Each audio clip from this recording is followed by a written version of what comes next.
welcome to lesson one of the Zero to Hero, the Rise of Agents. I try to get creative with these names to catch your attention, but we are at the verge of a major change in our market. And we talked about it, I believe, a year or so ago with the rise of Gen AI and the impact that it had in the way that we perform our jobs. But with the growth in use of agents in I thought that it would be beneficial for us to learn a bit more about it. Okay, so this is the intent of this particular mentorship. We are going for roughly 12 weeks from today until almost the end of March. Okay, and the goal is to go through Agentic AI. So we're gonna have a view of what it is at first. Then we're gonna take a look at prompt engineering a bit more next week.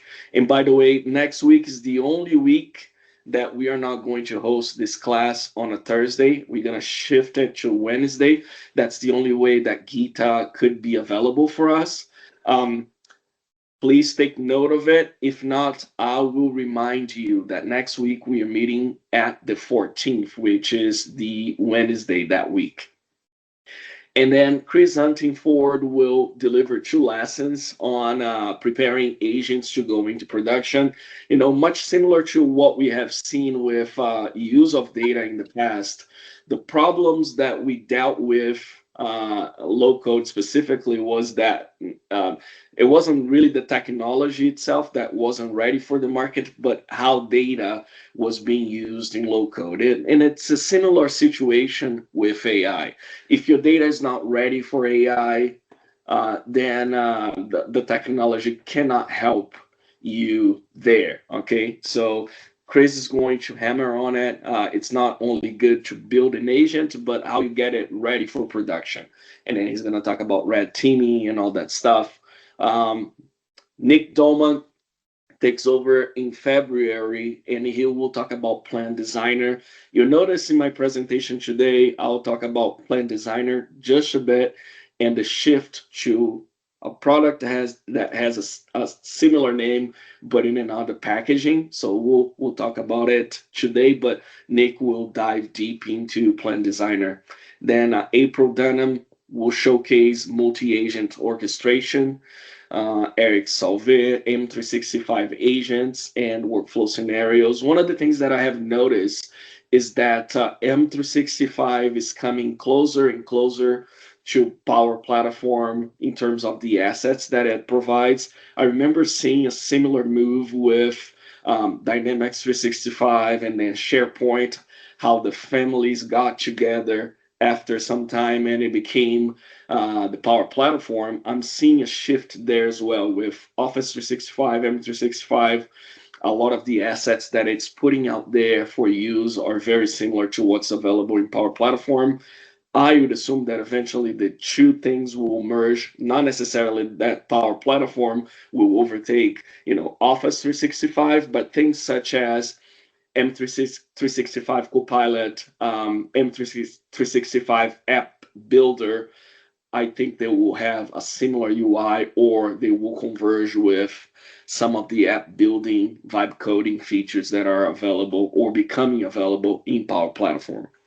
Okay, so Eric will talk about that.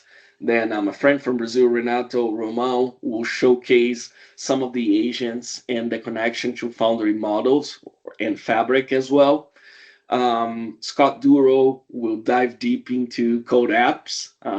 If you don't know Scott, he is an excellent presenter with loads of good content there. And usually his take is on the pro developer aspect of Power Platform, so that would be great for us to look at. Daniel Laskowitz will present on MCPs, and then the last session in this particular format will be delivered by Dennis Naglikar. So he'll talk about agent first teams versus fusion teams. And then the closing of the program, it's going to be on the 26th. And we are intending to host that very last presentation from Seattle, Washington during the MVP Summit. So we may have a lot of good news when we present it from there, because that's usually when we get to learn about the new stuff. Hopefully, most of this news won't be on NDA and we'll be able to talk about it, but that's the intent, okay? These lessons are delivered on Thursdays at 12 p.m. my time, Mountain Time. That is 2 p.m. Eastern Time. I believe right now it's 6 p.m. in Brazil, South America, 7 p.m. in London, uh, midnight 30 in India. I don't know if we have anybody from India that's watching live. If you are watching live, you are my hero. Okay, 6 a.m. in Australia, so on and so forth. Okay. Someone posted a question here asking me if the future sessions will start at this time. And yes, all the sessions will start at this time. So the first apology of the program is I am very sorry for the mishaps there with the calendar file. I use software to generate it, and apparently it didn't generate it well. It showed the right time for me, but for some of the other folks, it didn't. So we have corrected that. And if you want to download a calendar file, an ICS file that you can upload to your Outlook, and then it will give you reminders and such, you can download it here. And when you do, in the description of the event, you should have two links. One, that's the link for this lesson in Teams, so you can connect directly here. And the other link is back to this web page where you have access to everything else. The same link to the Teams channel is available here. So if for some reason you lose the calendar invite and you don't know what's happening, and you just get an alert from my from the WhatsApp group, you can always come back to this page, click here, and you'll be connected to this Teams channel. The second thing is we do have a WhatsApp group. I think there is about 60 of us, 55, I think, in the community. If you want to be part of it, and then be able to exchange messages, we'll post content there as well. Some of the speakers will join us there. So if you have questions after the lesson, or if you have watched the lessons on demand on YouTube, you can post the questions in WhatsApp. We ask folks to not sell stuff on these channels, because then people get discouraged from creating through networking. But if you own a company and you are offering a job, you can use this channel for this type of offers. Okay, if you're looking for someone to freelance for you, you can use the WhatsApp channel for it. Okay, that's why it exists, for us to network, create opportunity, and help each other. The last link that I have available, it's the Zero to Hero YouTube channel. Every single video that we have recorded in the past of all the past mentorship programs is available in that channel. And the lessons that we record, including the one that we are recording today, will be made available in that channel. Okay.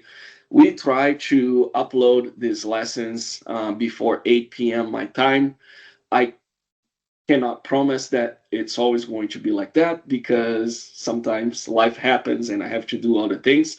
But we'll upload it no later than the next week following the lesson. So today is Thursday. It's not going to delay. The upload will be there before next Monday. Okay, for sure. In the past, we were very consistent in uploading it the same day that the lessons took place, so that folks in other time zones could stay up to date in what was presented. Any questions, comments, concerns, anything you want to say?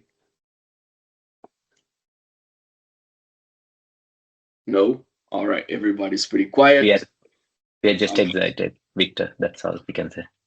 Awesome, I'm awesome. excited. Yeah. We have 46 people live now, okay, and I see some smiley faces.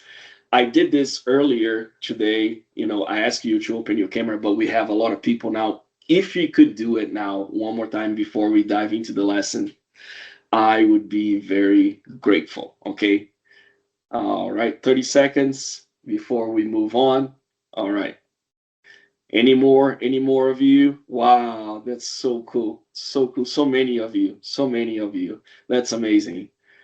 Awesome. I see Renato here as well. So many of you. So I'm gonna ask a favor, maybe to Renato. I see my friend Rafael. He's helping us organizing this program as well. If you can take a screenshot on the count of three, you can wave, go like this, handlebars, the victory sign, whatever. All right. Three, two, one.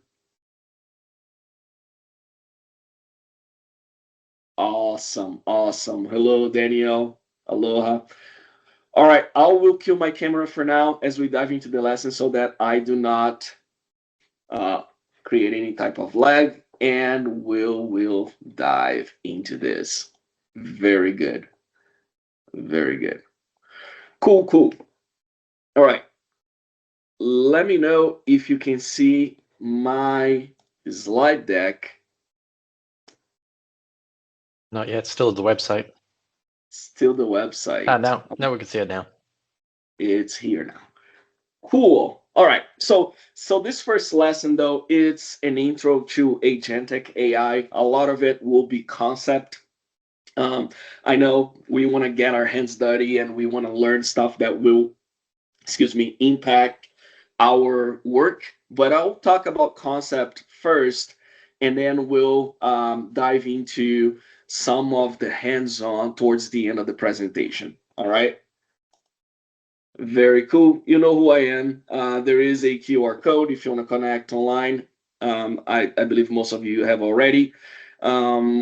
Let's move forward to the next one. So the agenda for today, we're going to talk about the announcement that Charles Lamanna did back in Power Platform Community Conference in Las Vegas, where he declared, I suppose, that low code is now dead, and we'll explain what he means by that. Then we'll dive into the Power Platform developer and maker new reality with this new shift in the AI world. Then we're going to do the intro to Agentic AI, and hopefully, if we have time, we'll talk about this new reality when it comes to AI being a data consumer of our assets. Okay?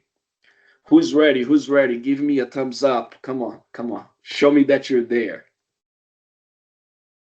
All right, let's go for it. So back in October, um, Charles Manna, while he was presenting, he was delivering his keynote at the PPCC event. He declared this. He said, "You know what? Low code, as we know, is dead, but it doesn't mean that the Power Platform is dead. Power Platform is now reborn, and the idea is that the tools that we were familiar with in within the Power Platform, more specifically how we build apps and automation, they would suffer change. And instead of going from, maybe a data model to start an app or getting a blank canvas to create apps, we would interact with AI to create some of the applications. So the first announcement that he made, and I'm not sure if you have followed, if not, you can put questions here on the corner, is that they are pushing some of the app creation um, UI from the make.power apps portals to a new site called vibe.powerapps.com. All right. And I don't know if many of you have tested it yet, but Vibe from the get go only gives you a prompt box. It doesn't give you anything else. All you get is a prompt box where you define what you want to build. And then the next experience will be interaction with multiple AI agents and you as the driver. All right. So the second screenshot here is the way that we used to build apps. We would either get a blank canvas and start creating a solution, or we would start this new app or automation from a data model. And by a show of hands, how many Canvas apps, how many makers do we have in this room here today? All right, we got quite a few folks. Lots of people.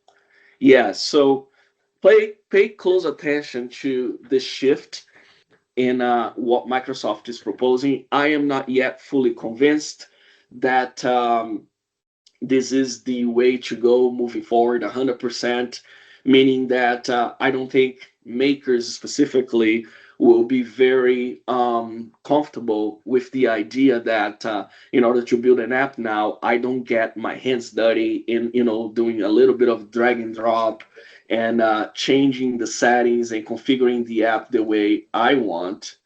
um, but I see the value of bringing AI agents into the mix. So again, I'm not fully convinced that our UI moving forward will only be a prompt box. Okay, and if you're curious about different companies doing similar things, look into Cursor as another low code provider just for inspiration or maybe vision into what I believe um, Canvas Apps Designer will look like in the future. Microsoft didn't tell me that they're following Cursor's lead there, but I think the way that Cursor as a tool has built their um, UI makes more sense than just what Microsoft is pushing for with the Vibe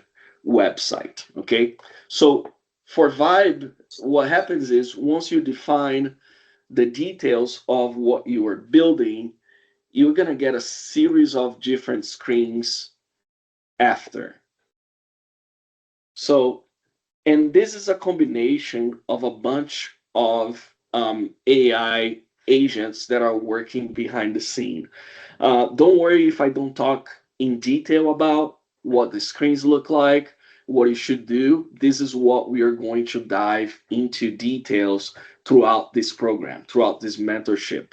But the idea is you submit your uh, ideas for building an application, and the first thing that the UI will do is will parse this idea into three different areas. So you have an area that's called plan, another area that's called data, and the last group is apps.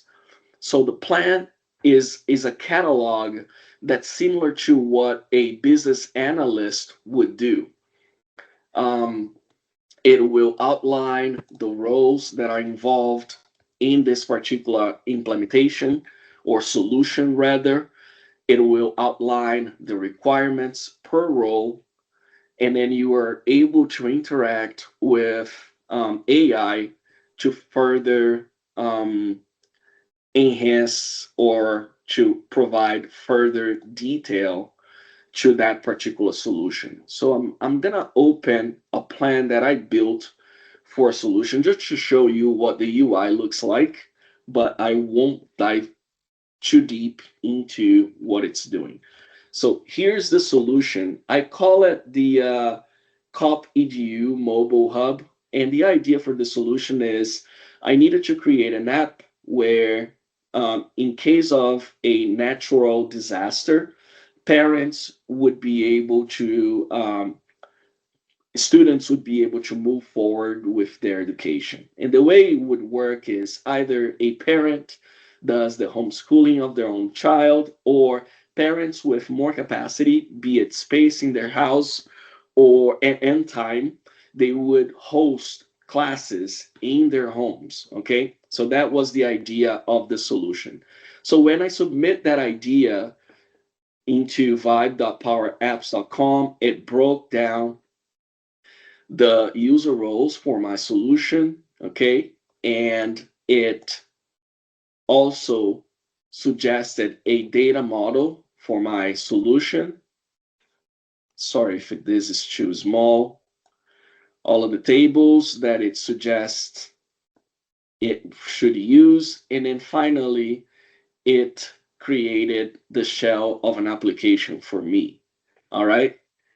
And unlike what we would have expected, it created a different type of application for me. This is called Code App, and it's based on React framework, and you can actually dive and look at what the app looks like in terms of the code for it. But I can also, instead of making changes directly there, I can click some of the buttons and I can edit that using this designer. All right. Now you can see that a lot is changing in terms of what we are used to. Okay. Is Canvas app done and dying?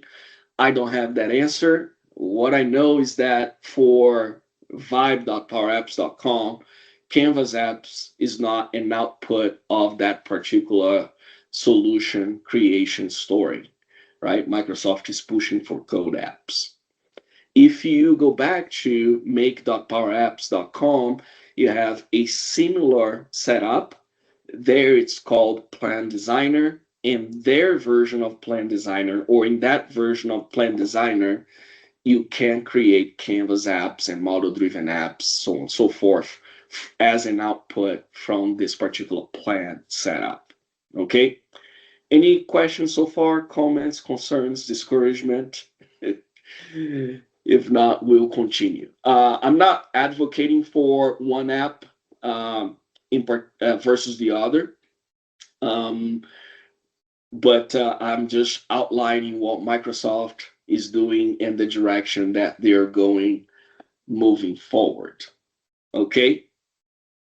All right, so let's talk about concepts, okay? In this particular UI, you notice that there are I almost had 5 people working here. There are 5, how can I put this into words? There are 5 parties. There you go. 5 parties working concurrently here to get the intended solution built. So the first one is you, in this case, myself. And then you have an agent called requirements agent, is the one that's cataloging all of the requirements and the user roles for this application. You have a data agent, you have a code agent, and you have a solution agent. I don't think for this plan I advanced it as much as I saw the solution agent, but this solution agent would show that besides the app that is suggesting it should be built, there are other components such as Power Automate flows, Power Pages website, so on and so forth, that could be built for this solution to be complete. Okay, so since Microsoft is using a lot of agents here to build this particular solution, I thought it would be nice if we started our program talking about agents. What are AI agents? All right, so let's look into that. So an AI agent is a software system that perceives its environment, makes decisions, and take actions in an automated form to achieve goals, often using large language models, LLMs for reasoning, planning context, multi-step tasks beyond simple content generation, acting like an independent digital worker that can use tools, learn, and adapt. Now, last year, or maybe year and a half ago, we saw this rise in the use of Gen AI. And ChatGPT made it very popular. Any questions we had, any technical advice that we needed, we would rush to ChatGPT and ask questions, and it did a great job for us, and it still does. I see ChatGPT taking over the search engine is A lot of times we needed to go to a Google, for example, or Stack Overflow to find answers for code. And then now we can use ChatGPT to help us in that regard. But Agentic AI is very different from just Gen AI. Okay, it can leverage Gen AI in some of its process, but understanding and make the best use of agentic AI requires a little bit of thought and understanding of how things work in the back end. All right. So an agent, as the name suggests, is specifically an AI agent is um, it's a software system or function, could be attributed to a function or a system with multiple functions that can work independently. And it can work in schedule, it can work in conjunction with other agents to deliver functionality. Okay. So that is the first concept. Agentic AI then becomes the combination of different agents to deliver functionality. If an agent is able to access data, filter data, and aggregate data for a result, we can work with multiple agents to do different things. Okay, so that is the idea here. And what we have seen, especially if you have used PVA in the past, that is Power Virtual Agents, is essentially that agentic AI has overtaken PVA. Back in the day, PVA was essentially the building of topics and potential pathways to deliver answers to users through a chatbot. Now we have chatbots supercharged with AI power, and more specifically, agents working in the back end to deliver results. Okay, so important to understand what it is and what it can do. What are the types of agents? We interact with AI every day. Often we don't even realize that it is an AI agent that's helping us in the back end. From personalized recommendations to self-driving systems, all of this intelligence is powered by AI, more specifically AI agents. And there are different types, and I believe it's important for us to understand. Agents, they are not just rule followers. They can make decisions on their own depending on what's feeding them. They can collaborate with other agents, and in some cases, they can learn and adapt their results based on the environment. Not all agents are built the same. So let's take a look into the different types of AI agents. Okay, the first one we're gonna look into, and notice that I'll be using analogy here as far as real world examples. It doesn't mean that some of the examples are using AI, but it's just for you to understand how some of these AI agents work. Okay, the simple reflex agents, they are the most fundamental AI type, agent type, and they will act based on the current environment. So there is no reference to memory of events in the past or consideration for future outcomes. They are fixed in terms of condition. The idea is if something happens or if this particular action happens, then do a particular provide a particular outcome. Okay, so think if an agent was a public restroom hand dryer, the trigger for that would be someone has approached their hands close to the hand dryer, and then it triggers the hot blow air back. Okay, or you are exiting a parking lot that doesn't charge anything. The fact that you approached with your vehicle, you approached that toll booth scanner, it should open the gate and let you leave. So as the name infers to, it's a simple reflex. So an action happens and then a result follows it. Okay. Then you have the model based reflex agent. This one is a little more it's a little smarter than a simple reflex. This one will take conditions in the particular environment also to determine what the next action is. So, an example for a model based reflex agent, you have a smart thermostat that adjusts heating based on the temperature history. So it's looking at memory to determine what happens next, or those robot vacuums mapping the rooms. I don't know what that is. We do the work here manually at the house, so but I've seen some of those robots working. But what happens with those machines is that if there are obstacles in the room, it will map the ones that are the latest generation. It will keep track of where those obstacles were in the past, and it will try to avoid those things moving forward. Okay, you have the goal-based agent. This one is geared toward achieving a specific objective, um, and then it uses that particular goal to determine how it evaluates the action path to deliver it.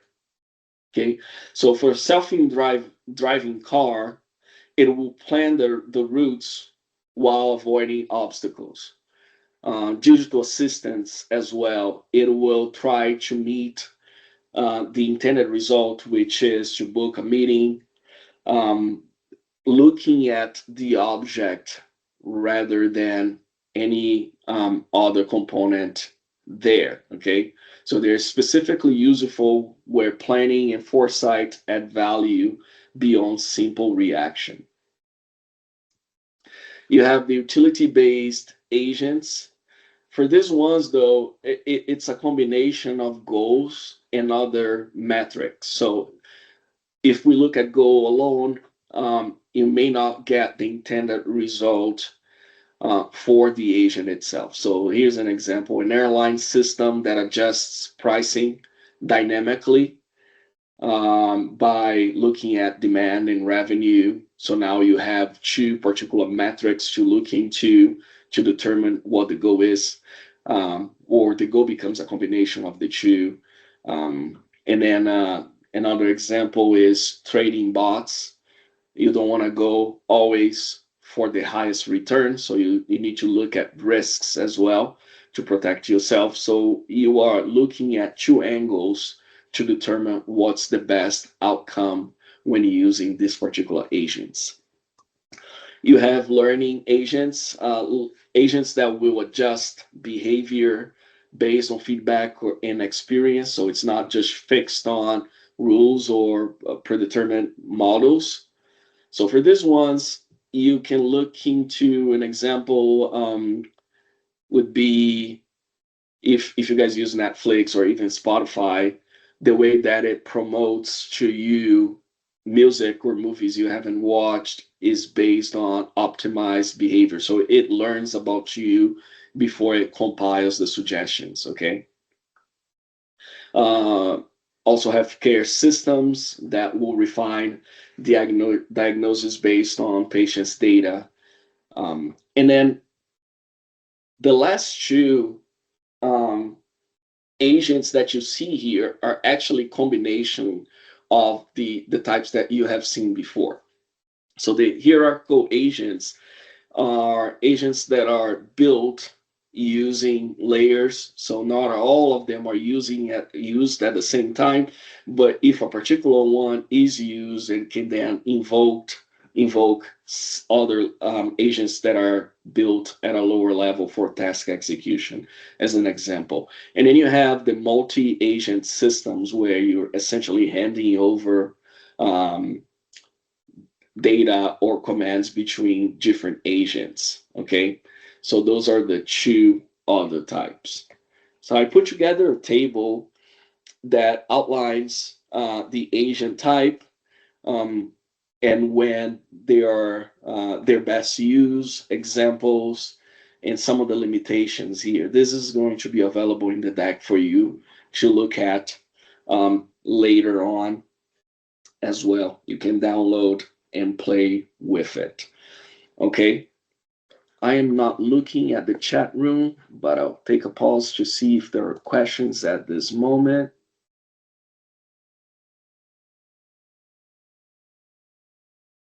No questions. All right, we'll keep on going.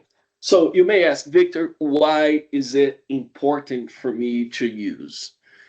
If you are solely looking at this class for the purpose of building apps, maybe this is not as important for you because you're leveraging agents that Microsoft has already built for you to build an app. You may leverage some of the Copilot in the app that you build, so your users or the users of your app can leverage some intelligence there as well. And maybe intelligence from Dynamics 365, so on and so forth. Those agents would be built for you.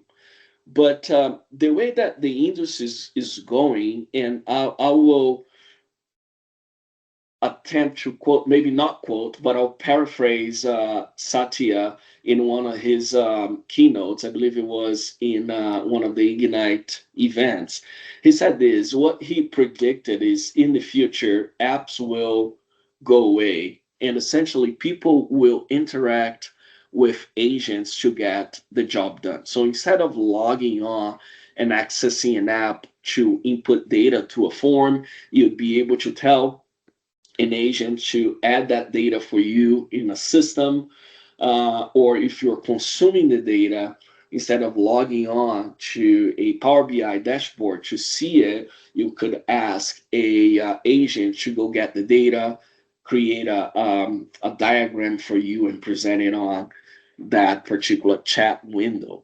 So if you are a consumer of data or you are a builder of applications, maybe it's not important to know that there are different kinds of agents. But if you are going to transition your career from an app builder to more like an AI agent builder, and could be through Copilot Studio or any other tool, it becomes then very important for you these types and how to properly um, create your own agent. And I'll show you a screenshot. Hopefully the definition is good enough for you to see.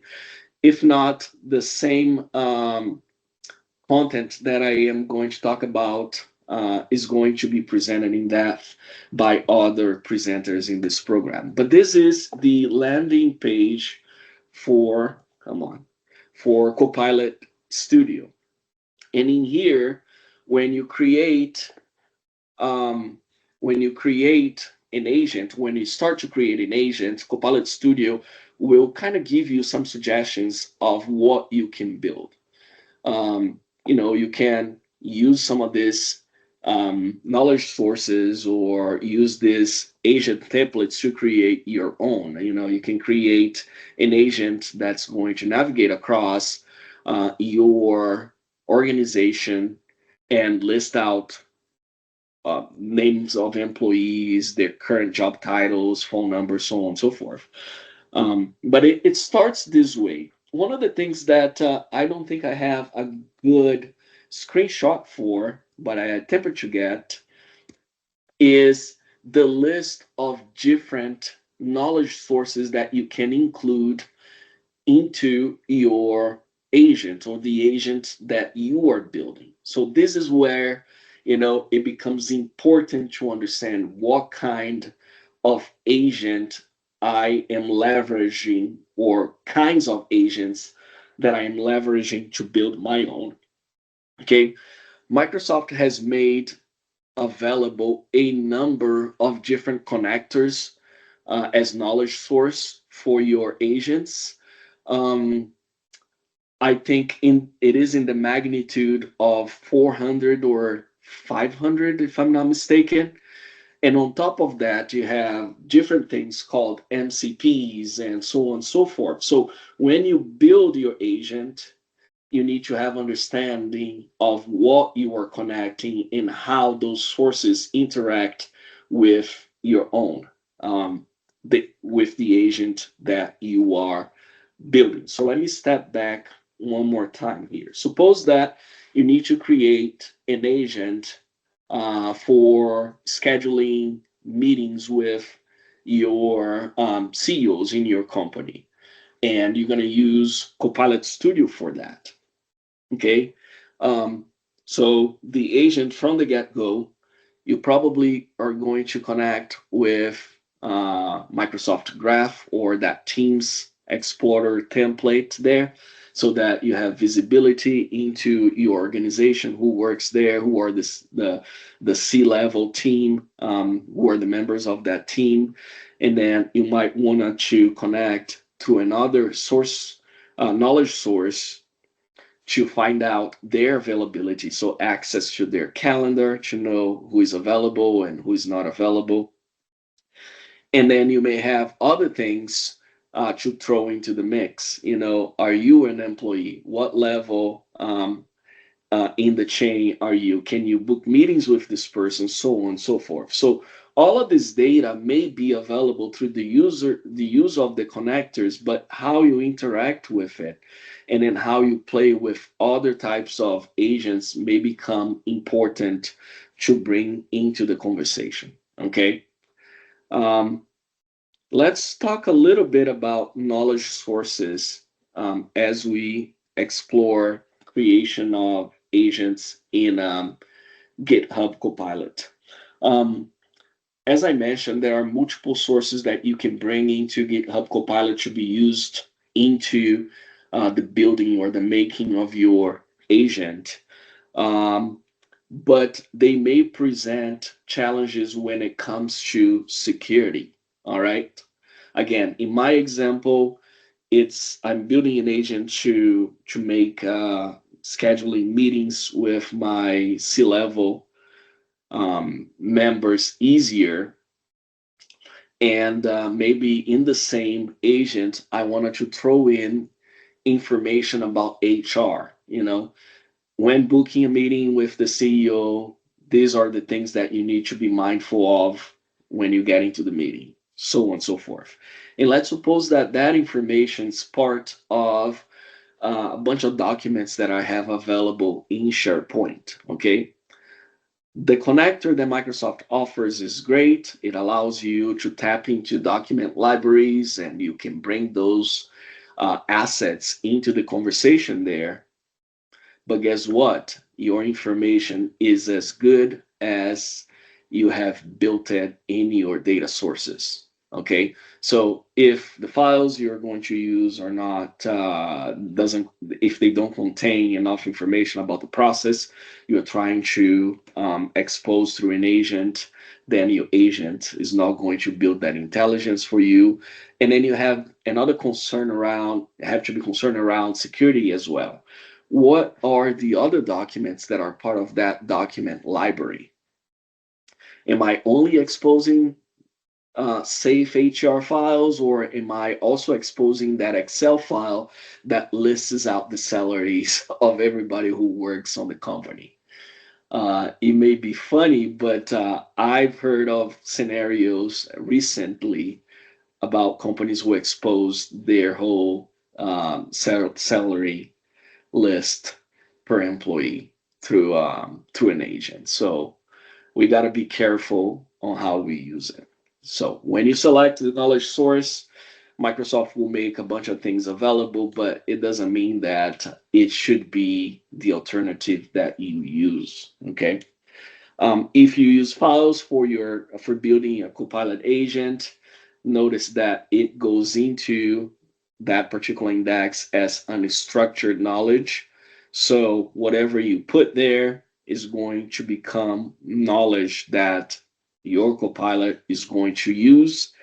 And for good or bad, it assumes that you have already vetted that information. Okay, if you're using enterprise systems, if you are connecting with Dataverse for your knowledge sources, again, the selection of the data or the tables that you're going to expose and the columns that you're going to expose. This is entirely up to you. If there is information there that shouldn't be exposed and you select it, again, it becomes knowledge that's going to be consumed by the agent.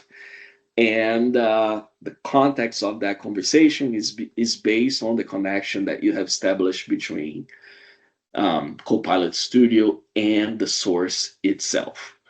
The most concerning one of them all in terms of enterprise systems is Dataverse, because it's going to suck in that data and index the data before it's presented to the user to a conversation. Um, Other systems, other connectors, such as connector to Salesforce, it will submit a query to those systems before it provides the answer. So you are a little safer there because the information is not indexed. Okay. Any questions, comments, shouts of joy and excitement for this particular news?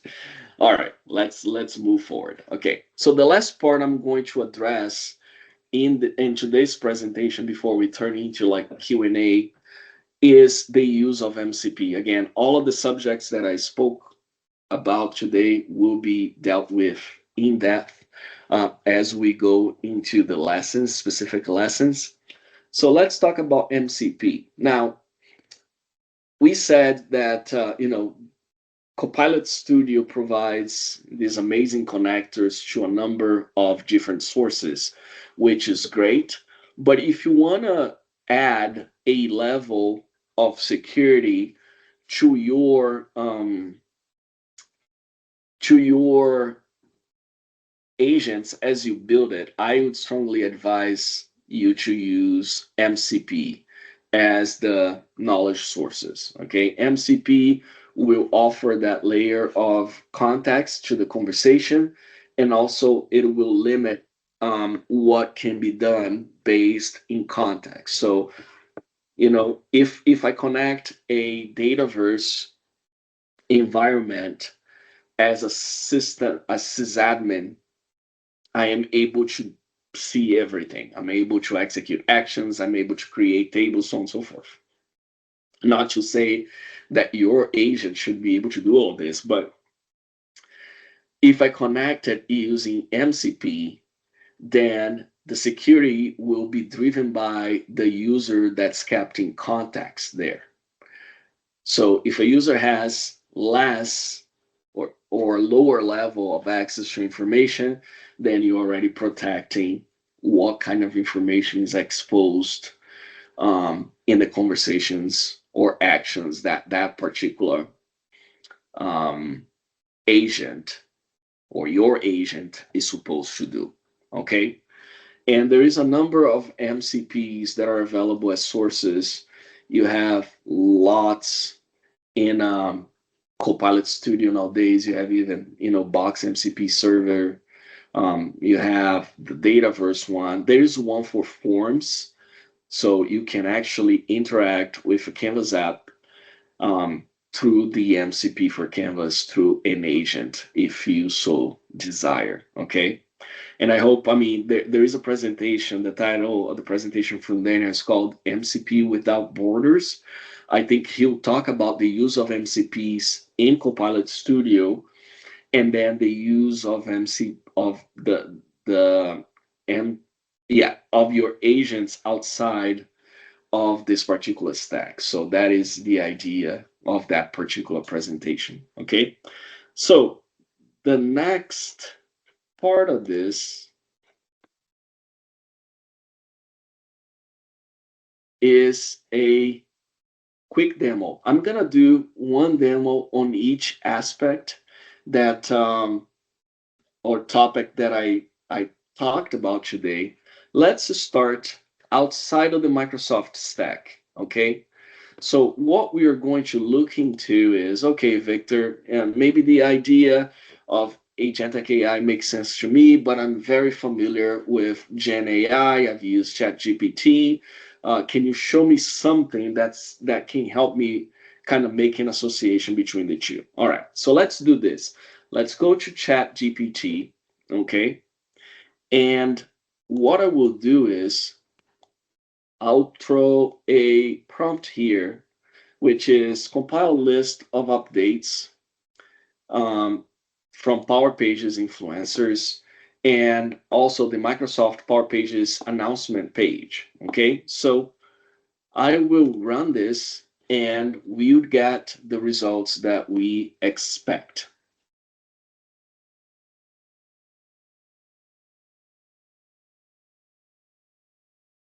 All right, so this is the result that I see. It has compiled those updates for me alongside with links. Okay, I can run this prompt every day or once a week to stay up to date in what's happening with Power Pages and stay in the loop, and even use this list to create my own materials as I post stuff on LinkedIn. But I could also create an agent that does this for me every week and maybe sends me an email so that I don't have to come to ChatGPT to get the results. Okay, so Gen AI is giving me this, it's generated all this content for me. Now I'm going to transition to Agentic AI. So how do we do that in ChatGPT? So ChatGPT has a function called agent mode. I can activate it, do a similar prompt. But for this one, I said, send me a curated list of news every Monday morning at 6 a.m. Mountain Time. So I'm going to run this guy. And you notice that it acts a little bit differently, but the result's similar.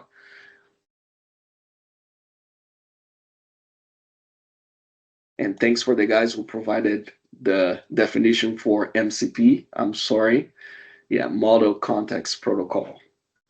All right, so my agent is working here. The first thing it's doing is it's looking at those sources, and it's opening the browser here to get me the details.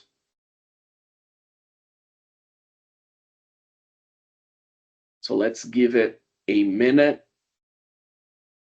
While it's doing that, I am going to prepare for my next demo.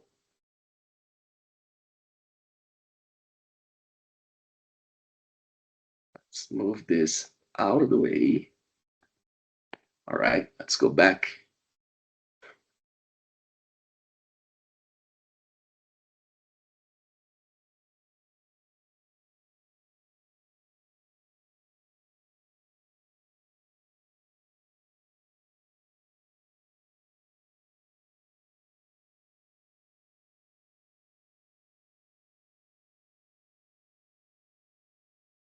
Agent's working hard.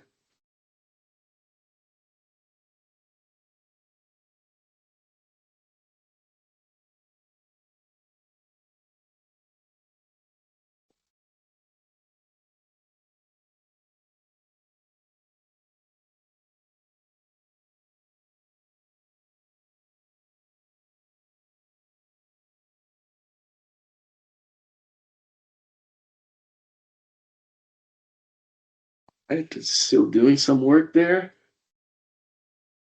Let's give it some time.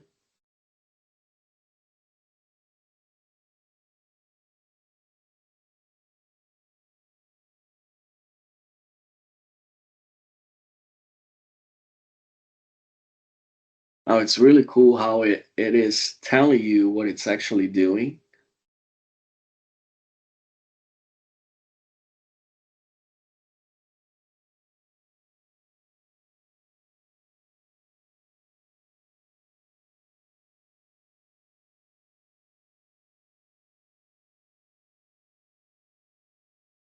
Okay, while it's working, if any of you has questions, we'll take some questions while our agent is working. You can unmute yourself or raise your hand or post a question here in the chat.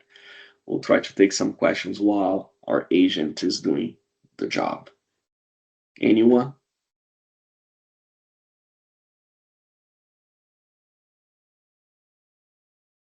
Okay, I'll dive a little deeper on the MCP thing. The way you can think of MCP, think about I think a good analogy would be that MCP are almost like APIs for agents. You can create automation in AI. You can create things on your own AI agents, and then you can envelop some of that intelligence in MCP, and then that will drive how that particular um, protocol responds when it's engaged. So if you think about Dataverse, the MCP for Dataverse allows you to run a command that says list tables. Then it understands that that is a particular action that can be triggered against the MCP. It will try to execute that action and then realize, okay, the user is not yet signed on in this particular conversation. So it will require you to sign in, provide your creds in a secure format, and then once you are authenticated, it will go ahead and perform that particular action against your environment. So now I brought context to the conversation that I'm engaging with a client agent, if you will. So I hope that answered the question. We'll show an example here um, shortly. Yeah, this is taking a while. I'm going to switch to a second demo and then come back to this one because I guess it's going to take a while before all of this stuff is done.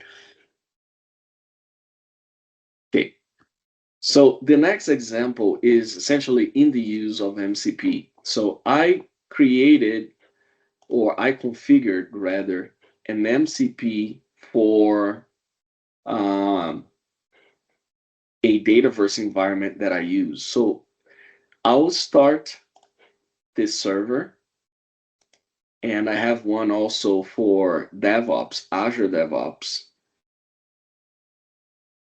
So let's wait for it to state that it's running. In VS Code, when we activate it, it will connect and then it will show the number of tools that are available for a particular MCP. So it's saying that for Dataverse, we have 77 tools. For the DevOps one, actually that was DevOps. For Dataverse, where's my output? I think it's about 15 for Dataverse. But where they play a role is essentially when we go to, where is my GitHub Copilot?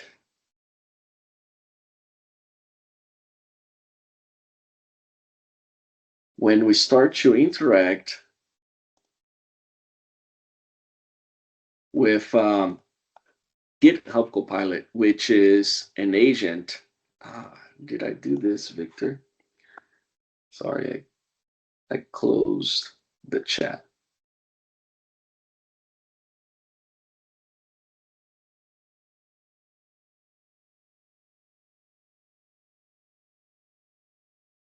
I wanted my chat back.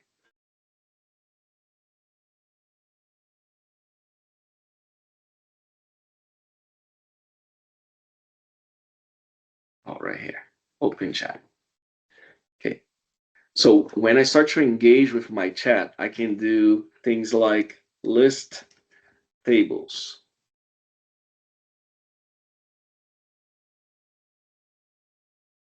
And then GitHub Copilot will infer to what MCPs have those similar actions.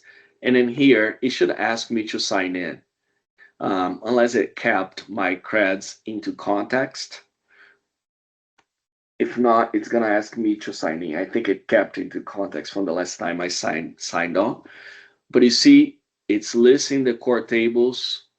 It's listing the custom tables that I have in my environment, and I can do things like describe table ideas case. And I could use natural language for that as well, but I'm calling the MCP action and just should be safe.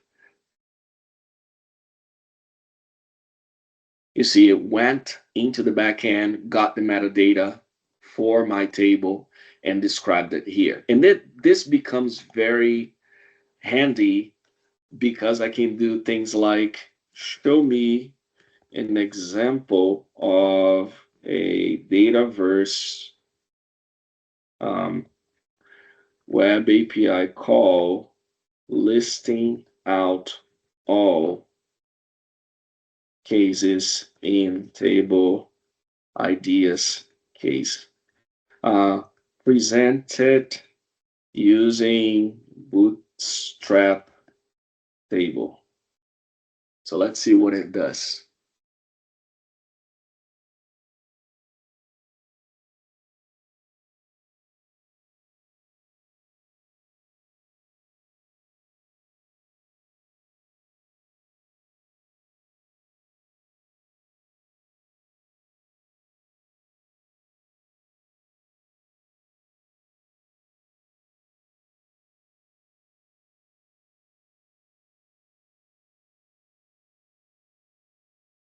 I will click to see the example it's suggesting.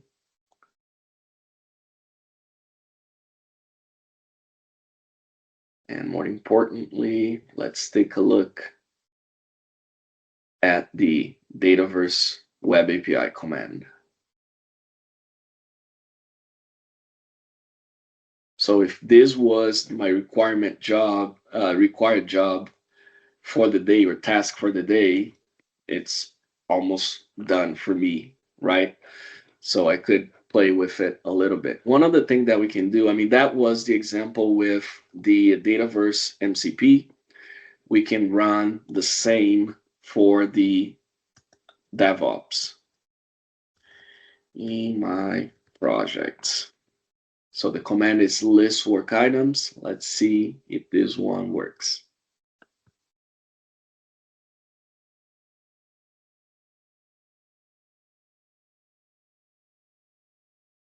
And sorry for being 3 minutes over time. I will click to allow, and it's going to ask me for my creds. Just so you know, another screen popped up here on the side for me to sign in. Gonna move out of there for my password.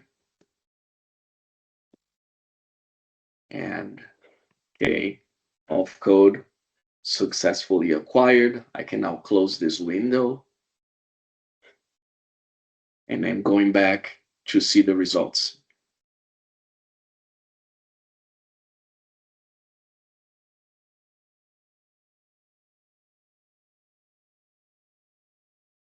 So I have 12 work items in different projects.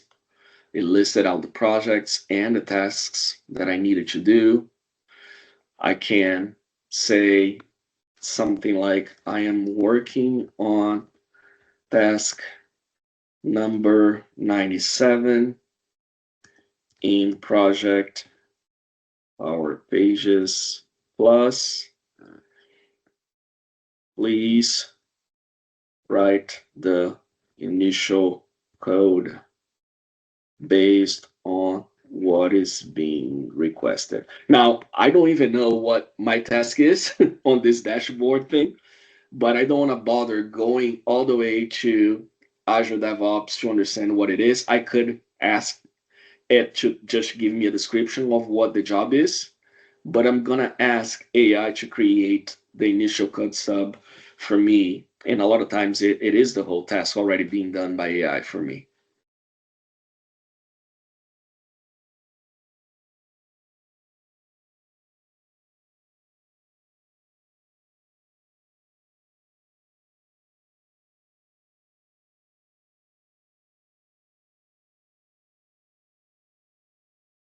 Let's wait for the result.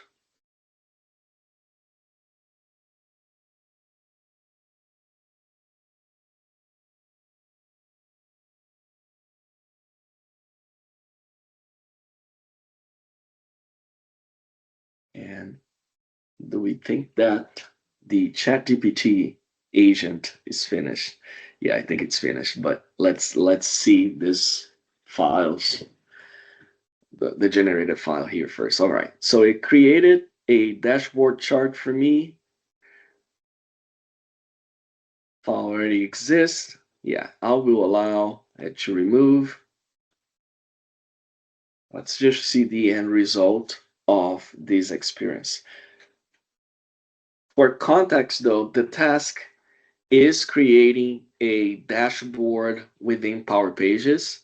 So the command syntax is slightly different than what we would expect for Dataverse, JavaScript stuff. So it's doing all the work, having that kept into context. So hopefully this won't be long. And again, apologies for going over time here. This is working hard. Okay, where's my dashboard? Let me pop open this file. Yeah, it added a description of what it did. So you can always revise using natural language, or if you like to revise using looking at the code, you can. So a lot of CSS. Of course, I could parse it, put it in another file for my Power Pages setup. But yeah, lots of JavaScript. It added the library for charts, jQuery chart, and a little bit of mapping between choice fields in Dataverse. And I have a fetch case, so I'm reading all of the cases in my case table, and then it's aggregating the cases for my result set. Cases, active cases in progress, on hold, resolved, so on and so forth. Alrighty, let's jump back to our ChatGPT to see how it did with our agent. All right, so yeah, it created the newsletter entry for me. There are some dates there, new information. I really like this format. There's the date, what happened, and the source and links for me to dive into. And then the last thing that it should ask was for me to configure email sending, email capabilities. So for my environment, though, I don't have that feature available. But should you have it with your Chat GPT, it would set up the reminder for you um, to see that. Okay. So it's the agent going out there, getting a lot of job done. That's one agent. And then another agent would be in charge of scheduling this, sending of this particular work to you. Okay. And the demo that I did, you have GitHub Copilot here as the agent that's the client agent that's connecting a bunch of different parts. Um, you have it connected to, I think it's using OpenAI. What is the model that's using? Oh yeah, it's Auto. But I use Claude a lot of times, and I use GPT-5 Mini when I want quick responses. Sorry, Codex when I want fast responses for my code for LLM.